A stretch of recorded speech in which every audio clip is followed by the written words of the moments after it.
শৰীৰক ভিতৰৰ পৰা গৰম কৰি ৰখাত লাভদায়ক এইকেইবিধ পানীয়। শীতকালত শৰীৰটো ভিতৰৰ পৰা গৰম কৰি ৰখাটো অতিকৈ প্ৰয়োজনীয়। তাৰ বাবে কেইবিধমান প্ৰাকৃতিক পানীয় খাদ্য তালিকাত অন্তৰ্ভুক্ত কৰক। পাব আশ্চৰ্যকৰ লাভালাভ। কি এইকেইবিধ পানীয় জনাম আজিৰ এই প্ৰতিবেদনৰ জৰিয়তে। শীতকালত আপুনি বৰ ঠাণ্ডা অনুভৱ কৰে নেকি? তেন্তে আপুনি নিশ্চিতভাৱে আপোনাৰ দিনটোৰ আৰম্ভণিতে এইকেইবিধ প্ৰাকৃতিক পানীয় খাদ্য আপোনাৰ তালিকাত অন্তৰ্ভুক্ত কৰিবলৈ চেষ্টা কৰক। শীতকালত শৰীৰটো ভিতৰৰ পৰা গৰম কৰি ৰখাটো অতিকৈ প্ৰয়োজনীয়, অন্যথা অসুস্থ হ'বলৈ বেছি সময় নালাগে।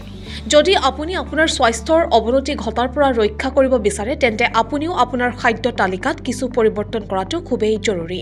শৰীৰক ভিতৰৰ পৰা গৰম কৰি তথা সুস্থ কৰি ৰাখিবলৈ আপোনাৰ ঘৰতে থকা কিছুমান সামগ্ৰীৰ দ্বাৰা কেইবিধমান পানীয় প্ৰস্তুত কৰি খালে শৰীৰৰ বাবে যথেষ্ট লাভদায়ক। জানো আহক এই পানীয়সমূহনো কি?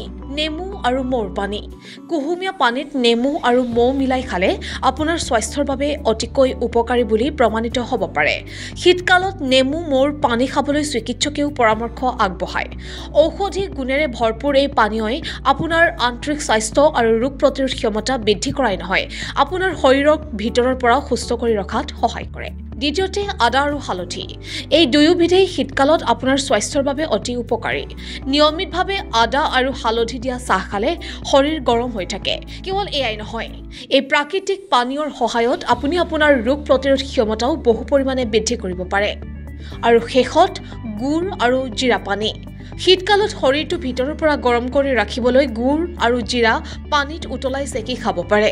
গুড় আৰু জিৰা পানীয়ে শৰীৰৰ বিপাকীয় ক্ৰিয়া বৃদ্ধি কৰি আপোনাৰ ওজন হ্ৰাস প্ৰক্ৰিয়াত সহায় কৰে। মুঠতে এই প্ৰাকৃতিক পানীয় আপোনাৰ স্বাস্থ্যৰ বাবে এক আশীৰ্বাদ হিচাপে প্ৰমাণিত হ'ব পাৰে। যদি আমাৰ এই প্ৰতিবেদনৰ পৰা আপুনি উপকৃত হৈছে তেনেহ'লে নিশ্চয়কৈ এটা লাইক আৰু শ্বেয়াৰ কৰি যাব।